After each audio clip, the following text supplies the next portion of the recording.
Introduction to the kidneys.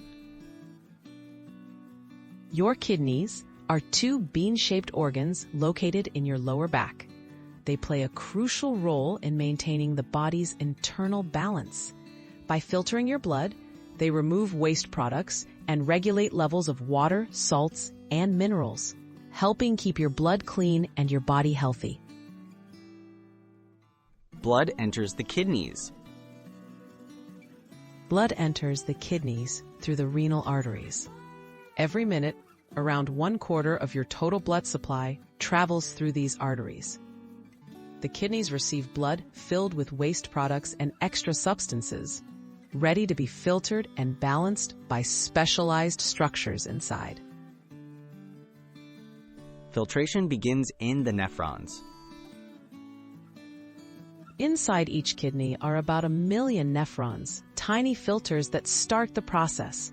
Blood flows into a cluster of tiny capillaries called the glomerulus. Here, water, small molecules, and waste are squeezed out of the blood into a structure called Bowman's capsule, while larger molecules and blood cells stay behind.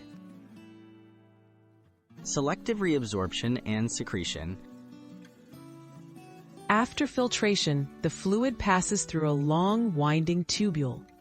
Along this path, useful substances like glucose, certain salts, and water are reabsorbed back into the bloodstream.